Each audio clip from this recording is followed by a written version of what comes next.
33. Nous allons prendre le premier verset jusqu'au verset 3. Jérémie 33, verset 1 à 3. On va se lever, c'est notre première lecture. Il est écrit: la parole de l'Éternel fut adressée à Jérémie une seconde fois, en ces mots, pendant qu'il était encore enfermé dans la cour de la prison. Ainsi parle l'Éternel qui fait ces choses, l'Éternel qui conçoit et les exécute, lui dont le nom est éternel. Invoque-moi, je te répondrai, et je t'annoncerai des choses cachées que tu ne connais pas. Invoque-moi, je te répondrai, je t'annoncerai des grandes choses, des choses que tu ne connais pas. Parole du Seigneur Tout-Puissant. Merci Seigneur. Bien, mais ce soir, j'aimerais te parler de quelque chose que le Seigneur m'a mis à cœur. Mon thème de ce soir, bien-aimé, est le rapport entre Dieu et la prière. Le rapport contigu ou le rapport profond qu'il y a entre Dieu et la prière. On t'enseignera autant possible que de la prière. Tu apprendras beaucoup sur la prière, mais beaucoup ne comprennent pas l'importance de la prière, surtout à cause des épreuves multiples que nous multiplions, que nous rencontrons plutôt.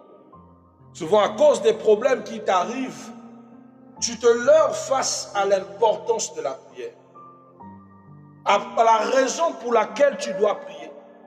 Aujourd'hui, je parlais avec un frère depuis le Cameroun qui se plaignait du fait qu'il prie trop et qu'il est tellement combattu et il est fatigué de prier chaque fois à cause des combats, à cause des circonstances. Il me dit: Père, pourquoi je dois tout le temps prier?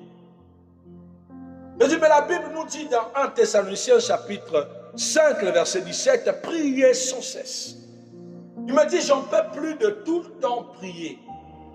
Je dis: tu ne peux pas comprendre, mon précieux. Parce que vous pensez qu'il y a un temps de repos pour la relation que nous avons avec Dieu. Mais si tu veux connaître l'importance de la prière, arrête de prier. Arrête au moins de prier, alors tu comprendras ce que tes prières font et l'importance même de tes prières envers Dieu. Il m'a dit: papa, je sais que si j'arrête de prier, je serai une proie à la merci de mes oppresseurs. Alors tu comprends l'importance de la prière. Il y a plein de choses, bien-aimées, que tu fais comme songe, que tu vois, qui se préparent contre toi et qui ne t'arrivent pas, tout simplement parce que tu as prié. Est-ce que tu le sais?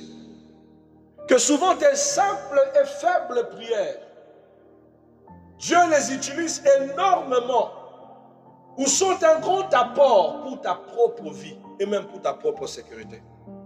Mais le principe, c'est de savoir quelle relation, parce que c'est ça le problème, quelle relation, quel rapport ta prière a auprès de Dieu.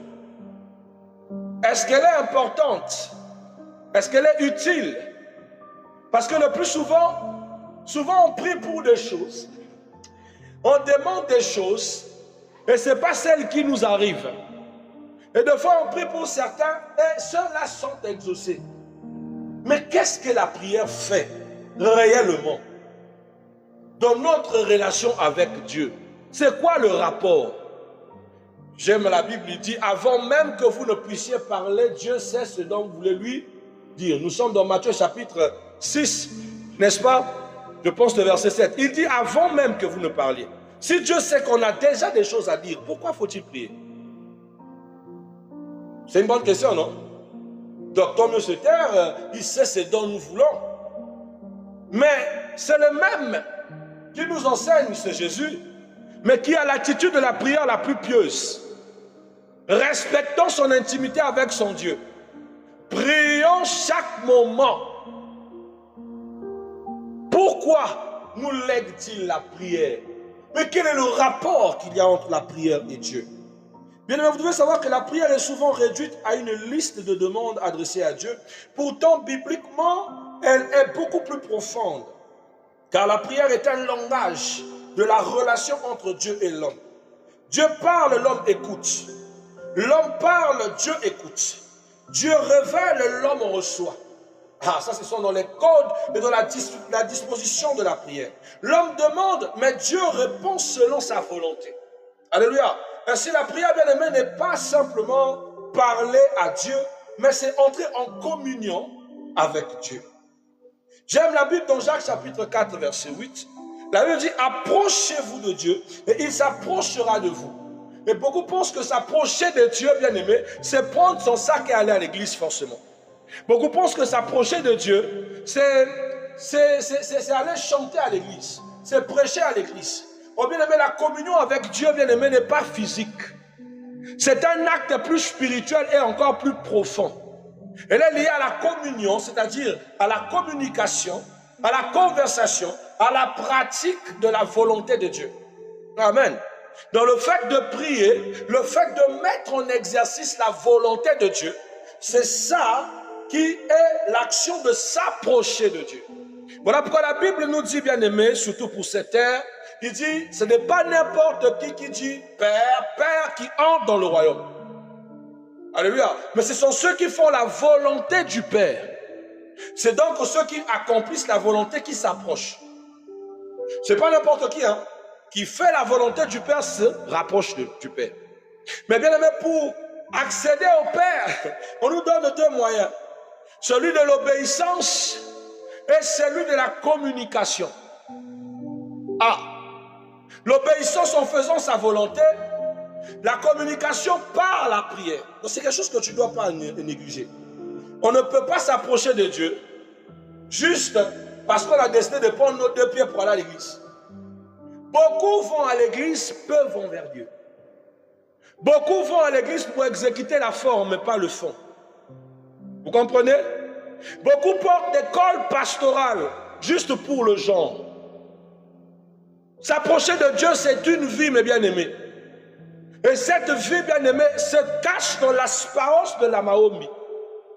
Parce que la prière n'est pas seulement une conversation, c'est une vie en soi avec Dieu. Alléluia. Et si tu ne revêts pas cette nature, ça te sera difficile de t'approcher de Dieu. Voilà pourquoi on a beaucoup de gens qui vont à l'église, mais qui ne rencontrent plus Dieu, mais qui rencontrent l'homme. Qui voient l'apparence, mais pas Dieu. C'est à cause de ça aujourd'hui, on est dans un siècle où la prière n'est plus respectée. Où la prière est méprisée. Où tu vois des gens, quand ils arrivent, ils entendent le feu de la prière d'intercession, ils n'entrent pas, pasteur Jules. Ils se disent, ah, on va encore beaucoup. Ah, moi, je suis fatigué de ces choses-là. Pourquoi? Et pourtant, dans notre temps, là où il y a la prière d'intercession, même le voisinage le plus sensible venait entrer. Ils n'ont pas besoin d'invitation. Ils disent, là-bas ça chauffe là, tant mieux que j'y entre parce que moi-même j'ai mes combats. Pourquoi? Les gens avaient compris et connaissaient que la prière pouvait régler les choses. Que la prière avait quelque chose de profond avec Dieu. Car bien aimé, la prière crée un espace dans lequel l'homme reconnaît sa dépendance envers Dieu et dans laquelle Dieu manifeste sa volonté. Deux choses. L'homme reconnaît sa dépendance dans la prière envers son Dieu et Dieu manifeste sa volonté. Ça veut dire que dans la prière, tu reconnais qui tu es. Voilà pourquoi, bien aimé, il y a certaines choses où quand on dit dans le comment prier, il ne faut pas faire.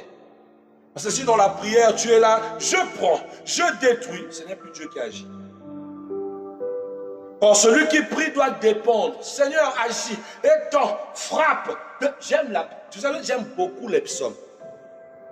Dans aucun des psaumes de David, j'ai vu David prier comme les chrétiens prient aujourd'hui. Je frappe, je casse, je tape, je jette. Jamais. Il n'y a pas de jeu. Éternel, défends ma cause. Éternel, lève-toi devant moi. Éternel, voici. Éternel, nombreux se sont levés contre moi. Seigneur, qu'une ruine descende sur eux. Pourquoi fait-il intervenir le Seigneur? Parce que dans la prière, l'homme cède sa dépendance totale à Dieu. Et Dieu accomplit sa volonté. Alléluia. Alléluia. Donc la première des choses que nous devons savoir, c'est que la prière est la première relation qu'il y a entre Dieu, qui est la source, et l'homme le dépendant. C'est la première des relations que tu as, que tu dois avoir. Amen. En tant qu'enfant de Dieu, en tant que chrétien, la prière est la première relation. Donc si tu ne l'entretiens pas, donc tu as quoi comme relation avec Dieu d'abord? Hey. Car la prière révèle une vérité fondamentale. Dieu n'a besoin de rien, mais l'homme a besoin de Dieu. Bien-aimé, tu peux t'en passer de Dieu, tu le chercheras. Je faisais rire à des frères dans le Seigneur, j'étais dans un bus, et dans le bus en question, on a eu un secousse sismique, au point où le bus a failli faire l'accident. Et là où j'étais assis, il y avait soi-disant un monsieur qui critiquait la religion chrétienne. Il était un chrétien qui s'est répandu au kémétisme. Mais quand le bus a failli se retourner et que lui, il a failli se projeter, bien aimé, instantanément, en dehors de sa volonté, indépendamment de lui, il a crié Jésus, Jésus. Donc là où j'étais, c'est-à-dire, je n'ai pas vu le danger du bus qui allait s'écrouler, je me suis mis à rire. J'ai dit gloire à ton nom parce que aujourd'hui même, Seigneur, tu as prouvé ton existence. Oh! Et ceux qui à laquelle il était en train de dire, oui, vos Jésus là, vous avez abandonné vos... Il n'a jamais existé, se sont mis à rire. Mon frère, tu as crié le nom de qui? Qu'est-ce que tu as appelé? Mon frère, tu trompes même ton propre âme. Tu essaies de tromper ta propre conscience et ton être intérieur. Ton être intérieur, dans un temps de détresse pareil, n'a pas réclamé tes ancêtres, a réclamé celui qui est au-dessus de tes ancêtres. Mais on ne peut pas tromper notre esprit. Tu peux mentir à ton âme, mais pas à ton esprit. Car la Bible dit, notre esprit qui est en nous, crie à bas Père, en la présence du Père. Face au danger, son esprit s'est écrié, Jésus, Jésus. Pourquoi n'a pas-t-il appelé Kimbangu? Pourquoi n'a pas-t-il appelé Kimpavita? Pourquoi n'a pas-t-il appelé les autres? Pourquoi? Parce que c'est la première relation que ton être a connue. C'est la première relation à laquelle tu as fondé. La première relation de l'homme et Dieu, c'est la prière. Alléluia. Et dans cette fonction, nous devons comprendre que Dieu n'a besoin de rien. Mais l'homme a besoin de Dieu. Jésus nous enseigne dans Jean 15, verset 5. Il dit, sans moi, vous ne pouvez rien. Oh, c'est fort. Il est encore sur terre. Il dit à ses disciples, sans moi, vous ne pouvez rien. Bien, mais la prière commence donc par la reconnaissance de votre dépendance. Quand vous comprenez que vous avez besoin, quand vous comprenez que celui qui a besoin de Dieu, c'est vous, là, la prière commence. Lorsque nous prions, nous déclarons, Dieu est ma source, Dieu est mon secours, Dieu est ma sagesse, Dieu est ma force, mon refuge, il est mon Père, il est celui dont je dépends. Comme le disait David, le psalmiste, dans le livre de Psaume, chapitre 42, verset 2, il dit, comme une biche près d'un courant d'eau, comme une biche soupire auprès d'un courant d'eau, ainsi mon âme soupire auprès de toi, mon Dieu. Ainsi son âme soupire. Parce que notre âme dépend entièrement de sa présence. Il dépend de cette relation que nous avons avec Dieu. Prenons une vie où tu t'éloignes de la prière, toi-même tu vas remarquer que même tes défenses vont baisser. Même tes standards vont baisser. Même ta vie de sanctification va baisser. Mais c'est une relation que tu ne peux pas blaguer avec. La prière, dès que tu l'arrêtes, tu sombres. Dès que tu l'arrêtes, c'est-à-dire que tu deviens le plus grand des paganistes, des païens que tu n'as jamais vu dans toute ta vie. Bien aimé, ça m'a fallu 2 ans entiers sur l'océan du Nord pour découvrir que je peux aussi devenir païen. Hein? 2 ans à rouler sur les routes juste pour découvrir que je peux aussi devenir païen. Après avoir prêché des années, après avoir chassé les démons, après avoir libéré l'onction, loin de la prière, je suis redevenu un homme. Vous comprenez? Je vais enseigner quelqu'un à comprendre que tu ne dois jamais laisser la prière. Il y a un rapport puissant, c'est la première relation que tu établis avec ton Dieu. Deuxième des choses que tu dois savoir, c'est que Dieu n'a pas besoin de la prière, mais l'homme a besoin de prier. Il y a quelqu'un qui pense, amen, que lorsqu'il est en train de prier, c'est parce que Dieu en a besoin. Ah non, bien-aimé. Est-ce que le carburant a besoin du véhicule? Hein? Et on est en pénurie actuellement, non? Il peut avoir le carburant à la station. Si le véhicule n'y va pas, est-ce que le carburant viendra à lui? Est-ce que le carburant a besoin du véhicule? Pas du tout. C'est le véhicule qui a besoin du carburant pour fonctionner. Voilà pourquoi Dieu n'a pas besoin de la prière, mais c'est l'homme qui en a besoin. Il faut faire une distinction importante. Dieu n'est pas rendu plus puissant parce que nous prions. Hein? Parce que nous pensons que Dieu devient puissant parce que tu pries. Je vais choquer quelqu'un. Les esprits des ancêtres prennent toute leur puissance par des sacrifices et par les prières que tu leur donnes. On te dit, pour qu'il agisse encore mieux, il faut que tu fasses des rituels. Ton Dieu n'en a pas besoin. Donc même quand tu ne pries pas, Dieu peut te défendre. Mais tes ancêtres, si tu ne fais rien, tant que tu n'as pas créé Maman Guégué, personne ne viendra. Tu comprends? Il y a une différence entre la source et celui qui se recueille à la source. Il y a une différence entre l'esprit qui est au-dessus de tous les esprits et ceux qui sont issus de lui. Parce que même si tu vas à ceux qui sont issus de lui, même eux, ils ont besoin d'une ressource pour travailler. Mais pendant ce temps, Dieu n'a pas besoin de sacrifices pour être puissant. Il n'a pas besoin d'offrandes pour être puissant. Il n'a pas besoin de tes prières pour être puissant. Ce n'est même pas toi qui le rends puissant. Pas du tout. Pas du tout, bien-aimé. La Bible dit dans Ésaïe 66, verset 1.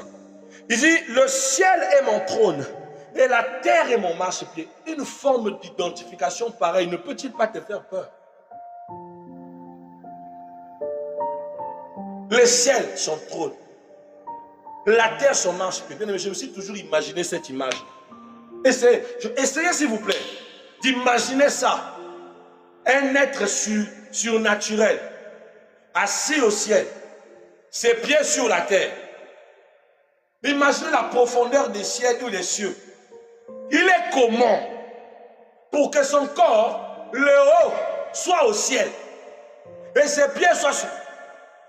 Et tu penses que c'est ta prière qui le rend puissant? Quelqu'un a dit, Jésus le Grégoire est puissant parce que vous l'adorez. J'ai vu des gens sans Jésus chasser les démons. Tu y crois? Oh my God. Ils n'étaient même pas profonds. Ils avaient l'habitude de l'invoquer et de chasser les démons au nom du Dieu de Paul. Ils n'avaient aucune relation. Les démons partaient. Mais un jour, ils ont compris qu'ils avaient aussi besoin de Jésus dans leur vie. Oh my God. Je veux te dire ceci. Dieu ne prie pas. Dieu ne prie pas pour obtenir quelque chose, bien-aimé.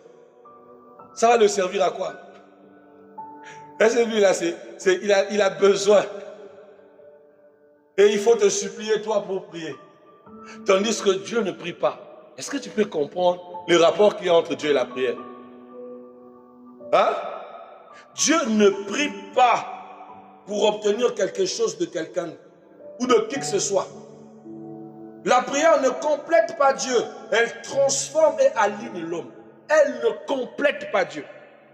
C'est nous qui subissons les impacts positifs, reconstructifs et même magnifiques de la prière. Alléluia. Car Dieu pourrait agir sans nous. Mais il a choisi d'établir une relation avec l'homme Et dans plusieurs situations bibliques, il associe la prière humaine à l'accomplissement des desseins de Dieu. Mais il y a des choses qui s'accomplissent où des fois tu n'as même pas demandé à Dieu. Ça veut dire que Dieu n'est pas dépendant de ta prière. Mais ta prière peut pousser Dieu à s'orienter vers tes besoins, vers ce que tu lui demandes de faire maintenant. Alléluia. C'est pourquoi Ézéchiel, dans le livre d'Ézéchiel 22, verset 30, dit « Je cherche parmi eux un homme qui élève un mur, qui se tient à la brèche devant moi en faveur du pays. » Une intermédiaire pour que Dieu utilise, pour que Dieu passe à travers, pour que Dieu puisse impacter un moyen d'accès entre Dieu et les hommes. Un rapport. Non, tu ne m'as pas compris. Quel est le rapport entre Dieu et la prière? Quand on parle de rapport, il y a quelque chose qui mêle Dieu à la prière. Et cette chose qui mêle Dieu à la prière, ce n'est ni Dieu, ce n'est ni la prière. C'est qui? C'est l'homme. Entre Dieu et la prière, il y a l'homme. Ça veut dire que quand l'homme n'y est pas, la prière aussi ne perd son sens. Mais quand l'homme y est, la prière permet de communication. C'est un peu comme le téléphone qui actuellement nous donne l'accès d'être ensemble avec les autres de l'autre côté. Si on était le téléphone, la conversation, le partage reste juste ici. Nous sommes d'accord? Donc c'est le téléphone qui nous met en rapport avec l'international. L'homme est celui qui est entre. Il est l'élément du rapport entre l'homme et Dieu. Entre la prière plutôt et Dieu. La prière, l'homme a besoin de la prière, mais Dieu n'en a pas besoin. La prière n'a pas besoin aussi de l'homme. Mais l'homme a besoin de la prière pour être en rapport avec Dieu. Est-ce que quelqu'un comprend? Tu vas comprendre que, bien aimé, la prière t'est vitale. Est-ce que quelqu'un peut dire que la prière est vitale? Bien aimé, que personne ne te trompe, hein? Que personne ne te trompe, que les situations de ta vie actuelle ne te trompent pas. Cesse de prier, tu vas voir. Arrête de prier, tu comprendras. C'est là où tu vas voir comment est-ce que le diable acclame. Parce que c'est tout ce qu'il voulait. C'est tout ce qu'il cherchait pour accéder à ta vie. Alors bien, on va s'arrêter là ce soir, because of times. Il est 18h47. Nous allons pas à pas atteindre normalement nos heures définitives. Nous disons souvent 16h50, 18h50. Mais because of times, à cause du retard lié au matériel, bien aimé, nous avons pris un petit retard. On va arranger. Mais je voudrais clôturer notre première partie de cet enseignement en te disant, il est temps que tu commences à te remettre en cause et à comprendre d'abord la position de Dieu et de comprendre ta position. Essaye d'imaginer une entité aussi puissante comme ça et on dit qu'il a besoin de nous. Bien aimé, ça doit te faire peur. Ça doit te faire paniquer. Et tu dois comprendre la dimension de cet amour où il doit laisser son trône dans toute la grandeur qu'il a pour venir pour toi. Et tu veux jouer avec le seul moyen de communication que tu as avec lui. Que personne ne t'arrache la vie des prières. Même pas un pasteur, même pas les erreurs des hommes. La Bible dit dans Romains chapitre 8, verset 37, « Qui nous séparera de l'amour de Jésus? Ni la mort, ni le sang, encore moins la nudité. » On cite toutes ces choses. Rien ne doit nous séparer de son amour. Rien, ni personne, ne doit avoir le droit de te séparer de l'amour de Jésus. Donc je n'ai pris plus parce que mon pasteur a changé. Je n'ai pris plus parce que mon mari me fait du tort. Je n'ai pris plus parce que je vois des choses contre l'Église. Je n'ai plus parce que on est en train d'utiliser des versets bibliques à tort. Bien aimé, tu n'as jamais eu la foi. Ou tu n'as jamais... Tu es un ingrat considérable qui a oublié tout ce qu'il a vécu à Dieu. Que rien ne te dissocie de Jésus. Amen. Parole du Seigneur Tout-Puissant.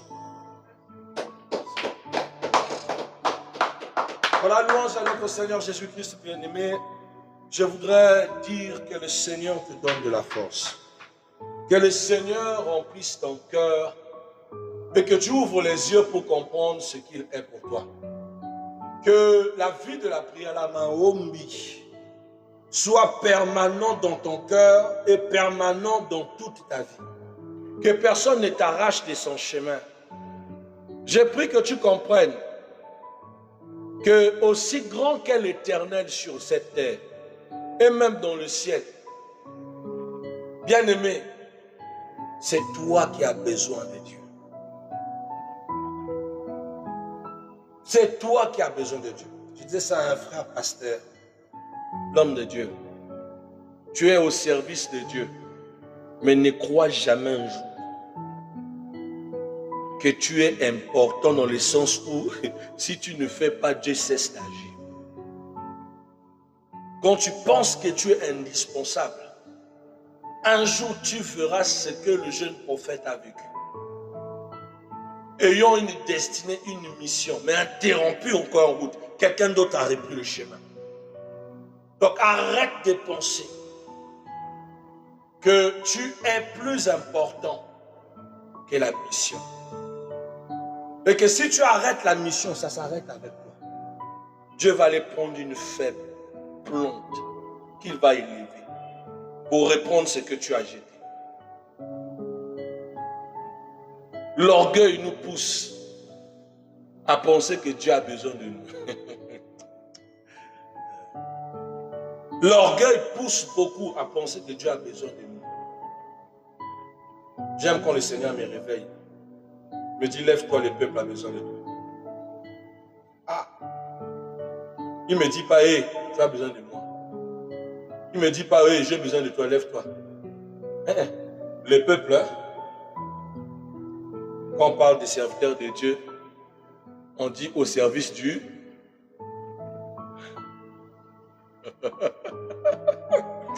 Si tu comprends ces choses, tu vas briser tes épaules. Oh, le général des chars. Tu es général de quoi? Hein? Aujourd'hui, on voit tous ces généraux des chars vidés. Que Dieu bénisse l'un de ces oins qui s'est levé à la télé pour dire: je regrette ce qu'on m'a fait faire dans le passé. Tout un général. On m'a poussé à faire quoi? À porter des habits que je ne connaissais pas. On m'a poussé, on m'a intronisé à tenir des bâtons que je ne devais pas. Comment ça? Tout un général de ton état. Je regrette. C'est pour te montrer que toutes ces titrologies sont vaniteuses devant le Seigneur. Moins d'orgueil, beaucoup d'humilité, la gloire t'accompagnera. Amen. Alléluia. Merci Seigneur Jésus. Merci pour ces instants.